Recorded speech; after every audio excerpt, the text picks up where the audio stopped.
Hi everyone, in front of me I've got the DOOGEE V40 Pro and let me share with you how to clear credentials on this device.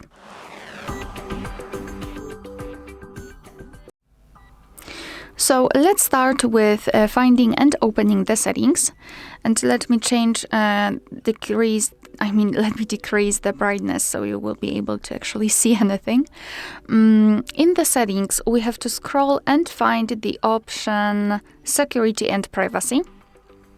Then scroll down again and localize More Security and Privacy. Scroll down again to localize the option Encryption and Credentials. Let's tap. So here we've got this credential storage section, and all we have to do is to tap on Clear Credentials, which is almost at the very bottom of the list. So let's simply tap on it and tap on OK.